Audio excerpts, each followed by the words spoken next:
Qeyri-adi dadları sevənlər üçün bu günləri feyxua mürəbbəsi hazırladım.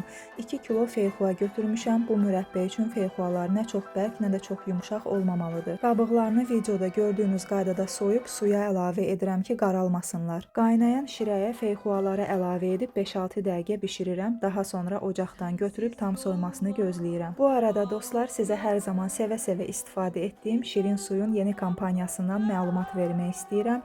3 ədəd 19 litrlik su, üstəgəldə elektron pompa cəmi 20 manata və ən əsası mənim səhifəmin adından müraciət etsəniz ilk sifarişiniz pulsuz olacaq. Bu fürsəti qaçırmayın. Soymuş mürəbbəni ocağın üzərinə qoyub ara-sıra kəfini yığa-yığa tam hazır olana qədər bişirirəm və budur artıq mürəbbə hazırdır.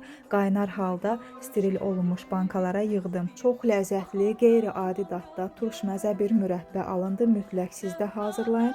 Bişirmək asandır, sadəcə başlamaq lazımdır.